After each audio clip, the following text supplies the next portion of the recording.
আর এই মুহূর্তে যে খবরের দিকে আমরা নজর রাখবো অবশ্যই ধনখড়ে তিনি যে বক্তব্য রেখেছেন, অর্থাৎ রাজ্যপাল জগদীপ ধনখড় তিনি আজ বাগডোগরা বিমানবন্দর উত্তরবঙ্গ সফর রয়েছে তার, এবং সেই বিমানবন্দরে পৌঁছানোর পরেই অভিষেক বন্দ্যোপাধ্যায় গতকালের মন্তব্যের কড়া সমালোচনা করেছেন রাজ্যপাল। বিচার ব্যবস্থাকে বেনজিরভাবে আক্রমণ করেছেন অভিষেক বন্দ্যোপাধ্যায়, এমনটাই মূলত রাজ্যপাল তিনি এই অভিযোগ এনেছেন। শুধু তাই নয়, এরই পাশাপাশি আইনানুগ ব্যবস্থা নেওয়া উচিত, অর্থাৎ অভিষেক বন্দ্যোপাধ্যায়ের মন্তব্য এবং এই মন্তব্যের প্রেক্ষিতে আজ কড়া ভর্ৎসনা রাজ্যপাল জগদীপ ধনখড়ের। আচার্য বিতর্ক এবং দুর্নীতির মধ্যেই মুখ খুললেন রাজ্যপাল এবং বিচার ব্যবস্থাকে বেনজির আক্রমণ করেছেন অভিষেক বন্দ্যোপাধ্যায়। রাজ্যপাল জগদীপ ধনখড় তিনি আজ ঠিক কি বলেছেন একবার শোনাবো আপনাদের। Attack on judiciary is reprehensible. In a public meeting, attacking a judge who ordered CBI inquiry into SSC scam is most condemnable. It is contemptuous. Honorable Chief Justice of India had directed prompt action whenever such attack takes place on members of judiciary. The Honorable Member Parliament crossed the red line. Judiciary in a public meeting in this manner, we are sacrificing democracy. This is indicative of totalitarian regime. This is something far away from constitution.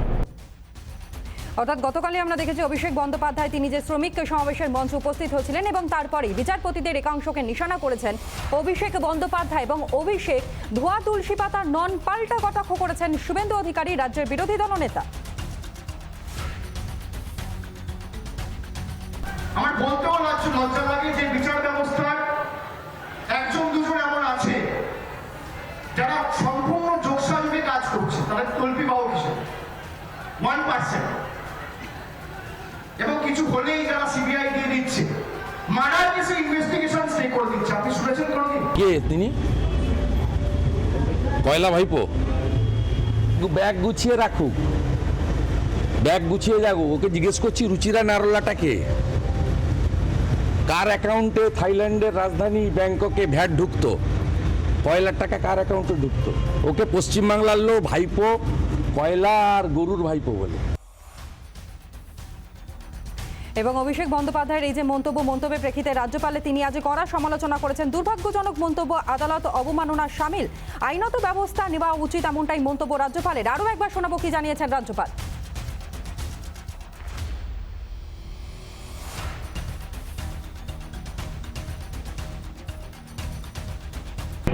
Attack on judiciary is reprehensible. In a public meeting,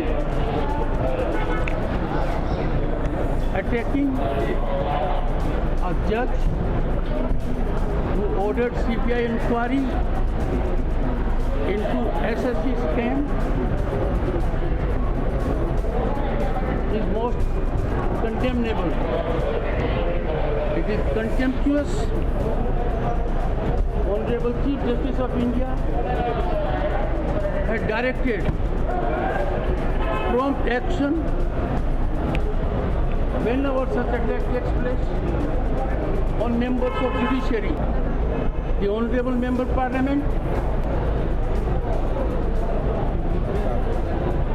crossed the red line. Judiciary in a public meeting in this manner, we are sacrificing democracy. This is indicative of totalitarian regime.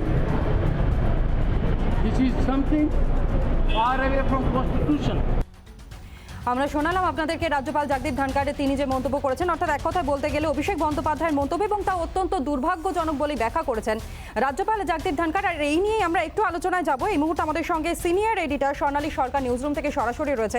স্বর্ণালী, একটা বিষয় পরিষ্কার, অর্থাৎ রাজ্য এবং রাজ্যপালের মধ্যে এই যে সংঘাত বা এই যে ঠান্ডা লড়াই চলছিল দীর্ঘদিন ধরে, তা আরও একবার প্রকট হলো। এবং সব থেকে গুরুত্বপূর্ণ বিষয় যে এসএসসি দুর্নীতি আমরা দেখেছি, টেট দুর্নীতি, কয়লা পাচার কাণ্ড, একাধিক সময় শাসক দলের একাধিক নেতা মন্ত্রীদের নাম জড়িয়ে গিয়েছে। এবং তার পরবর্তীতে গতকালে অভিষেক বন্দ্যোপাধ্যায়ের মন্তব্য এবং আজ রাজ্যপালের মন্তব্য, এই গোটা বিষয়টা যদি একটু ব্যাখ্যা তুলে ধরো আমাদের সামনে। দেখো, তো নয় শুরুতেই বলতে হয় যে রাজ্যপালের দ্বন্দ্বের সঙ্গে এর কোনো সম্পর্ক নেই। কারণ যে মন্তব্য কোথাও গতকাল অভিষেক বন্দ্যোপাধ্যায় করেছেন, ভুললে চলবে না যে তিনি শুধুমাত্র দলের গুরুত্বপূর্ণ পদে নয়, একই সঙ্গে তিনি রয়েছেন কিন্তু সাংসদ হিসেবেও। সেক্ষেত্রে একজন সাংসদ মানে তিনি কোথাও আইনসভার আইন ব্যবস্থার একটা পার্ট হয়ে যান, তিনি পার্লামেন্টে যান। সেই জায়গা থেকে দাঁড়িয়ে তিনি যে অভিযোগ করেছেন সেই অভিযোগ মারাত্মক তো নয়, তিনি বিচার ব্যবস্থা নিয়ে প্রশ্ন তুলে দিয়েছেন কোথাও। তিনি সরাসরি মঞ্চ থেকে, যে মঞ্চে তাদের কর্মী সমর্থক রয়েছে, সাধারণ জনগণ রয়েছে, সেই ওপেন ফোরাম থেকে তিনি বলেছেন যে বিচার ব্যবস্থার একাংশের কথা তিনি বলেছেন যে খুব অল্প শতাংশ হলেও সে একাংশের যোগসাজশে বিভিন্ন সময় বিচারপতিরা ভুল তারা সিদ্ধান্ত নেন এবং তারা সরাসরি সিবিআই ইডির খুব সহজে তদন্তের জন্য পাঠিয়ে দেন। এবং সেই যোগসাজশের বিষয়টা কোট আনকোট যোগসাজশ শব্দবন্ধ তিনি ব্যবহার করেন বিচারপতিদের ক্ষেত্রে। এবং সেক্ষেত্রে এই মুহূর্তে বড় প্রশ্ন হয়ে দাঁড়িয়েছে, সাংসদ হিসেবে তার এই মন্তব্য কি আইন বহির্ভূত নয়? এক্ষেত্রে কি কোথাও বিচার ব্যবস্থার প্রতি অনাস্থা প্রকাশ করা হচ্ছে না? একজন সাংসদ হয় কি করে তিনি বিচার ব্যবস্থার প্রতি অনাস্থা প্রকাশ করতে পারেন, যেটা আজকে জগদীপ ধনখড় বলেছেন রাজ্যপাল। এবং তিনি বলেছেন যে এটা কিন্তু একাংশে, তিনি নাম না করে বলেছেন যে এটা কিন্তু একদিক থেকে আদালত অবমাননার শামিল। আমরা এই নিয়ে কথা বলবো তো নয়, তবে তার আগে এই মুহূর্তে আমাদের সঙ্গে রয়েছেন টেলিফোন লাইনে আইনজীবী সব্যসাচী চট্টোপাধ্যায়। সব্যসাচীদা, স্বাগত আপনাকে রিপাবলিক বাংলায়। যে বিষয়টা নিয়ে গতকাল থেকে আলোচনা চলছে এবং আজকে রাজ্যপাল তিনি নিজে পর্যন্ত একই প্রশ্ন করলেন নাম না করে, তিনি কোথাও আরও একবার সেই বিষয়টাকে সামনে নিয়ে আসলেন। তার বক্তব্য হচ্ছে সাংসদ হিসেবে যে মন্তব্য করা হয়েছে তা সেখানে যদি সাংসদ হিসেবে কেউ এইভাবে বিচারপতিদের সিদ্ধান্তের উপর প্রশ্ন তোলে, যোগসাজশ শব্দবন্ধ ব্যবহার করে, আইন ব্যবস্থা নিয়ে কোথাও প্রশ্ন তুলে দেয়, তাহলে তা কিন্তু একদিকে আদালত অবমাননার শামিল। সব্যসাচীদা, আপনি কি বলবেন? গতকাল থেকেই মন্তব্য করেছি এটাই যে আদালত অবমাননার শামিল এবং খুব ডেলিবারেটলি এবং মানে সচেতন ভাবে এই মন্তব্য করা হয়েছে, যাতে করে বর্তমানে যে এসএসসি দুর্নীতিতে নিমজ্জিত সরকারকে কোনোভাবে মানে অন্য দিকে ইস্যুটাকে ঘুরিয়ে দেওয়া যায় তার প্রচেষ্টা করা হচ্ছে। এবং এই মুহূর্তে দাঁড়িয়ে যখন সিবিআই তদন্ত করছে, যখন আদালতের মনিটর তদন্ত চলছে, সেই সময় দাঁড়িয়ে 1% জুডিশিয়ারি ব্যক্তিদেরকে আক্রমণ করা এবং সেখানে এটা বলা যে তল্পিবাহকের কাজ করছেন, যোগসাজশে কাজ করছেন, এটা কিন্তু আমাদের বিচার ব্যবস্থার সামনে অত্যন্ত ভয়ঙ্কর একটা দিক সামনে নিয়ে আসছে। আমি আশা করব suo motu contempt of court proceeding Abhishek বন্দ্যোপাধ্যায়ের বিরুদ্ধে আদালত শুরু করবেন এবং নিশ্চিতভাবেই আমাদের সংসদীয় ব্যবস্থা এবং আদালত তার যে সম্পর্ক যেটা আছে সেটাকে রক্ষা করার দিকে নজর দেবেন। Otherwise this will send a wrong message to the people of the country. একজন সাংসদ তিনি সংসদের ভিতরে তার বক্তব্যের জন্য প্রিভিলেজড, তার ইমিউনিটি থাকে, কিন্তু সংসদের বাইরে দাঁড়িয়ে প্রকাশ্য সভায় এই ধরনের মন্তব্য তিনি করতে পারেন না। একদমই তাই। অনেক ধন্যবাদ শুভসাচী চট্টোপাধ্যায় আমাদের সঙ্গে ছিলেন এবং আরও মারাত্মক কথা বললেন শুভসাচী চট্টোপাধ্যায়। তিনি বললেন যে এই বক্তব্যের প্রেক্ষিতে আদালতের উচিত সুমোটো করা, কন্ডেম অফ কোর্ট, সেই বিষয়টা, সেই অভিযোগে কিন্তু সুমোটো করা যেতে পারে, সেই রাস্তা কিন্তু খোলা রয়েছে। অর্থাৎ বারবার করে যে বিষয়টা বলছি আমরা, এটা আমাদের বক্তব্য নয়। অভিষেক বন্দ্যোপাধ্যায় গতকাল ওপেন ফোরামে, ওপেন মঞ্চে যে প্রশ্ন করেছেন, অর্থাৎ যে দুটো শব্দবন্ধ তিনি বিচার ব্যবস্থার সঙ্গে, যদি তিনি বলেছেন যে খুব অল্প শতাংশ, 1 বা 2%, সেটাও তিনি মেনশন করেছেন, কিন্তু কার বিরুদ্ধে অভিযোগ সেটা তিনি স্পষ্টভাবে বলেননি, সেই বিচারপতির নাম বলেননি। যেখানে আমরা জানি যে গোটা রাজ্য এই মুহূর্তে এসএসসি দুর্নীতি নিয়ে নাজেহাল অবস্থা, সেখানে বারবার খবরের শিরোনামে আসছে। এবং একই সঙ্গে বিচারপতি অভিজিৎ গঙ্গোপাধ্যায়ের যে রায়, যে অবজারভেশন, যে পর্যবেক্ষণ, সেই পর্যবেক্ষণ অনুযায়ী যেভাবে কোথাও বারবার রাজ্য সরকারের 2 মন্ত্রীর বিরুদ্ধে তিনি যে ধরনের মন্তব্য করেছেন এবং এক জায়গা থেকে তিনি বলেছেন যে তাদের উচিত এই এত বড় ঘটনার পর তাদের নিজে থেকেই পদত্যাগ করা উচিত, সেই মন্তব্যের প্রেক্ষিতে যেভাবে কোথাও একদিকে সিবিআই তদন্ত চলছে এবং অন্যদিকে বাক কমিটির রিপোর্টের ওপর তিনি যে ভাষায় অবজারভেশন করে তার জানিয়েছেন, তার পর্যবেক্ষণ জানিয়েছেন, তাতে কি কোথাও তাকে নিশানা করা হচ্ছে? এই বিষয়গুলো নিয়ে এখনো পর্যন্ত স্পষ্ট নয় যে, কারণ তিনি নাম কিছু বলেননি, কারোরই কোনো নাম উল্লেখ করেননি তনয়া, কিন্তু তিনি যেটা করেছেন তিনি সরাসরি তল্পি বাহক এবং যোগসাজোশ এই দুটো শব্দবন্ধ প্রয়োগ করেছেন, যে শব্দবন্ধ প্রয়োগ করার পর মনে করা হচ্ছে যে নিঃসন্দেহে এইটা আদালত অবমাননারই শামিল। কোনো বিচারপতির তার রায় বা কোনো বিচারপতির ক্ষেত্রে এই ধরনের শব্দ প্রয়োগ করার আগে নির্দিষ্ট তথ্য প্রমাণ থাকা দরকার, এবং সেই জায়গা থেকে সংসদীয় ব্যবস্থা যে ব্যবস্থা বেশ, তিনি স্বর্ণালী, তুমি অন্যতম আমাদের সঙ্গে গুরুত্বপূর্ণ থাকো। এই মুহূর্তে বিজেপি রাজ্য সভাপতি সুকান্ত মজুমদার তিনি আমাদের সঙ্গে রয়েছেন টেলিফোন লাইনে। সুকান্ত, তো আপনাকে স্বাগত জানাবো রিপাবলিক বাংলা। এবং গতকাল মূলত অভিষেক বন্দ্যোপাধ্যায় যে মন্তব্য যে বিচার ব্যবস্থার একাংশ তারা প্রভাবিত হচ্ছেন, যোগসাজশের অভিযোগ করেছেন, তল্পি বাহকের কথা তিনি তার বক্তব্যে তুলে ধরেছেন। এই গোটা ঘটনার প্রেক্ষিতে দাঁড়িয়ে কি বলবেন? তার কারণ আজ রাজ্যপাল তিনিও এই ঘটনার সমালোচনা করেছেন। দেখুন, এটা আপনারা জানেন, যারা আইন জানে তারা প্রত্যেকেই বলবেন যে এটা আদালত অবমাননার শামিল এবং তার বিরুদ্ধে সুমোটো কেস করা উচিত, মামলা করা উচিত। এবং এই ইচ্ছে করে অভিষেক বাবু এই কথাগুলো বলেছেন যাতে বিতর্ক হয়। উদ্দেশ্য হচ্ছে এসএসসির মতো দুর্নীতি হয়েছে, যে দুর্নীতিতে ওম প্রকাশ চৌটালা এই মুহূর্তে তিহার জেলে সব থেকে বয়স্ক কয়েদি, সেই রেকর্ড উনি করেছেন। গিনিস বুকে বা লিঙ্কা বুকে হয়তো নাম উঠবে।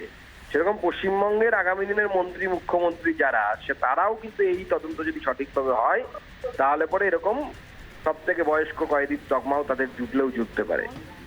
এই বিষয় থেকে, এই এত বড় দুর্নীতি থেকে চোখ ঘোরানোর জন্যই কিন্তু এই সমস্ত প্রকরণ চলছে এবং অভিষেক বন্দ্যোপাধ্যায় সেই চেষ্টা করছেন এই বিষয় থেকে চোখ ঘোরানোর জন্য। তবে সুকান্ত দা, নজর ঘোরানোর জন্যই যদি অভিষেক বন্দ্যোপাধ্যায় নিউজরুম থেকে রয়েছে, স্বর্ণালী রয়েছে আপনার সঙ্গে। সুকান্ত বাবু, এই যে অভিযোগ মানে কোথাও বারবার করে বিষয়গুলো সামনে আসছে, আমি আরো একবার জানতে চাইবো, কারণ সকাল থেকে একদিকে রাজ্যপাল জগদীপ ধনকর, অন্যদিকে কিছুক্ষণ আগে আমরা আইনজীবীদের সঙ্গে কথা বলছিলাম, শুভশ্রী চ্যাটার্জি তিনি একটা গুরুত্বপূর্ণ বিষয় তিনি বললেন যে মন্তব্য করেছেন অভিষেক, যদিও রাজ্যপাল তার নাম উল্লেখ করেননি, কিন্তু যে মন্তব্য করেছেন তার বিরুদ্ধে শুধুমাত্র আদালত অবমাননা নয়, একই সঙ্গে তিনি তার সাংসদ হিসেবে যে মন্তব্য করেছেন তাতে কোথাও একদিকে স্পষ্ট হয় যে বিচার ব্যবস্থার প্রতি একজন সাংসদ যদি এত অনাস্থা প্রকাশ করেন তাহলে সেক্ষেত্রে আদেও সেই রাজ্যে কি খুব সুস্থভাবে কোনো বিচার প্রক্রিয়া চলতে পারে?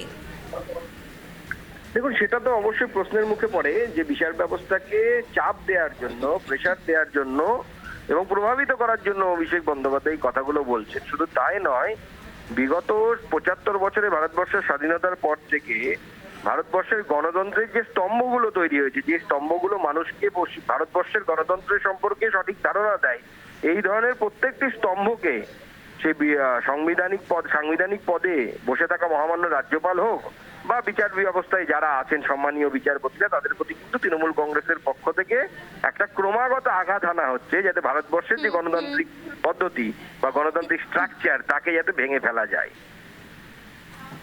অনেক ধন্যবাদ সুকান্ত বাবু, অনেক ধন্যবাদ।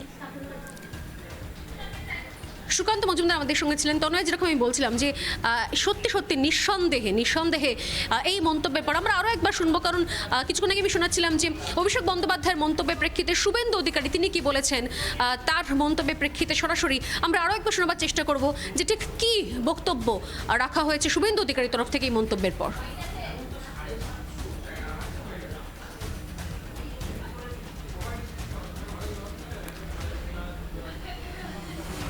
অভিষেক বন্দ্যোপাধ্যায় বক্তব্য শোনাবে এবং একই সঙ্গে শুভেন্দু অধিকারী, দুজনের বক্তব্য বক্তব্যের প্রেক্ষিতে শুভেন্দু অধিকারী কি বলেছেন সেই দুটো বক্তব্য শোনাবো। আমার বলতেও লজ্জা লাগে যে বিচার ব্যবস্থার একজন দুজন এমন আছে যারা সম্পূর্ণ যোগসাজশে কাজ করছে, তাদের তল্পি বাহক হিসেবে 1%, এবং কিছু হলেই যারা সিবিআই দিয়ে দিচ্ছে, মার্ডার কেসে ইনভেস্টিগেশন স্টে করে দিচ্ছে। আপনি শুনেছেন কোনোদিন? কে তিনি? কয়লা ভাইপো? ব্যাগ গুছিয়ে রাখুক, ব্যাগ গুছিয়ে যাবো। ওকে জিজ্ঞেস করছি রুচিরা নারোলাটাকে, কার অ্যাকাউন্টে থাইল্যান্ডের রাজধানী ব্যাংককে ভ্যাট ঢুকতো, কয়লার টাকা কার অ্যাকাউন্টে ঢুকতো? ওকে পশ্চিমবাংলার লোক ভাইপো, কয়লা আর গরুর ভাইপো বলে। আর এই মধ্যে সুজন চক্রবর্তী রয়েছেন আমাদের সঙ্গে টেলিফোন লাইনে। সুজন বাবু, একে এসএসসি দুর্নীতি নিয়ে প্রায় নাজেহাল অবস্থা। প্রত্যেক দিন একদিকে রাজ্যের প্রাক্তন শিক্ষামন্ত্রীকে দফায় দফায় জেরা করা হচ্ছে, শিক্ষা প্রতিমন্ত্রীকে জেরা করা হচ্ছে, তার মেয়ের চাকরি চলে যাচ্ছে। এমত অবস্থায় এরকম একটা আবহের মধ্যে অভিষেক বন্দ্যোপাধ্যায় তিনি সাংসদ হিসেবে যে মন্তব্য করলেন গতকাল, যে বিচারপতিদের একাংশ তারা তল্পিবাহকের কাজ করছেন, তারা বিভিন্ন দলের সঙ্গে যোগসাজশে বিভিন্ন রায় ঘোষণা করছেন, কোনো তদন্ত সিবিআইতে পাঠাচ্ছেন, কোনো তদন্তে ইডি দিচ্ছেন। সংসদীয় গণতন্ত্রের ক্ষেত্রে এটা কি আদালত অবমাননার শামিল নয়, যেটা রাজ্যপাল জগদীপ ধনখড় আজকে বলেছেন? আপনি কি বলবেন? দেখুন, আইন বিশেষজ্ঞরা যথেষ্ট বোঝেন। গতকালকে তারা বলেছেন, বিকাশ ভট্টাচার্য বলেছে, আপনারা শুনেছেন। আমি শুধু এইভাবে বলবো যে আইনকে আসলে যারা ভয় পায় তাদের আত্মনাদ ক্রমশ প্রকাশিত হচ্ছে। আইন যারা মানে না, সাংসদ যদি নিজেকে সেই পর্যায়ে নিয়ে যান তাহলে সেটা ঘোরতর বিপজ্জনক। আসলে যারা পাচারকারী তারা আইনকে বিশ্বাস করতে চাইবে না, মানতে চাইবে না, ভয় পাবে। গরুর পাচার, কয়লার পাচার, সোনার পাচার সব করব, অথচ আইন আমাকে রক্ষা করবে, এ কি কখনো হয়? ওরা সেই চেষ্টাই করেন, কখনো কখনো তার সুযোগ নেন, কিন্তু চিরকাল সেই সুযোগ পাবেন তা হবে কেন? ভয়ের আত্মনাদ। আইনের রক্ষাকর্তা যারা, তারা আইন যারা তৈরি করেন, তারা যদি আইনের বিরুদ্ধে কথা বলেন এবং আইন ভঙ্গকারীর মতো করে কথা বলেন তাহলে সেটা খুব বিপজ্জনক।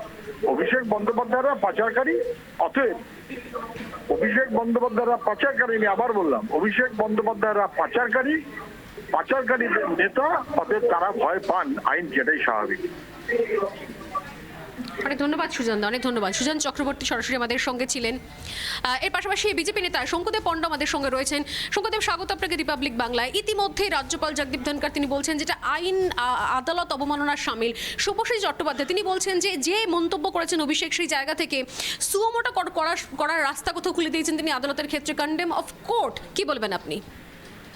দেখুন, অভিষেক বন্দ্যোপাধ্যায় তো সাধারণ মানুষ নন, উনি একজন জনপ্রতিনিধি, একজন সাংসদ। উনি দাঁড়িয়ে যখন বলছেন, নিশ্চয়ই কোনো তথ্যের উপর ভিত্তি করেই এই কথা বলছেন যে কলকাতা হাইকোর্টের একজন দুজন যারা তল্পি বহন করছেন, যোগসাজশ রেখে অর্ডার দিচ্ছেন। তো তিনি মাঝপথে কেন থেমে গেছেন? তিনি দায়িত্ব পালন করুন, তিনি নাম বলুন কারা করছেন।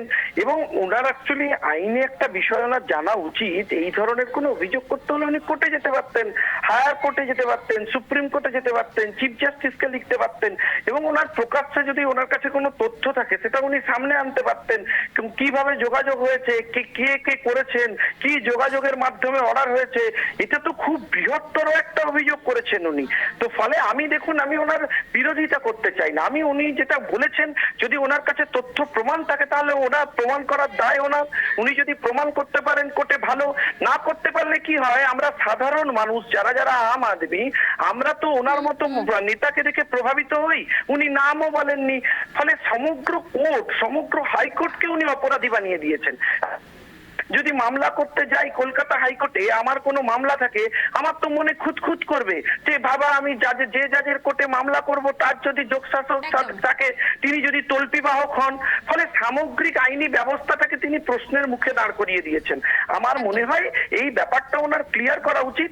আর আমার মনে হয় যে আমাদের মতো সাধারণ মানুষ যাদের কাছে আইন আর কোর্ট ছাড়া অন্য কোনো উপায় নেই, তাদের স্বার্থে কোর্টের সুমোটো এই ব্যাপারে পদক্ষেপ করা উচিত এবং নিজেদের ভাবমূর্তি রক্ষার্থে ব্যাপারটা ক্লিয়ার করা উচিত। এবং তাছাড়াও আমি আরেকটা কথা এখানে আপনাদের মাধ্যমে বলতে চাই, যে প্রসঙ্গ তিনি উত্থাপন করেছেন তাতে আমার একাধিক আইনজ্ঞ বন্ধু রয়েছেন, তারা আইন ব্যবসাতে রয়েছেন, তারাও ইন স্টেক চলে এসছেন, তারাও প্রশ্নের মুখে চলে এসছেন এই ব্যবস্থার মাধ্যমে। ফলে আমার মনে হয় তারা আগামী কাল পরশুর মধ্যেই কলকাতা হাইকোর্টের দ্বারস্থ হবেন এবং তারাও এর প্রতিকার চাইবেন। ধন্যবাদ শঙ্কুদেব, ধন্যবাদ শঙ্কুদেব।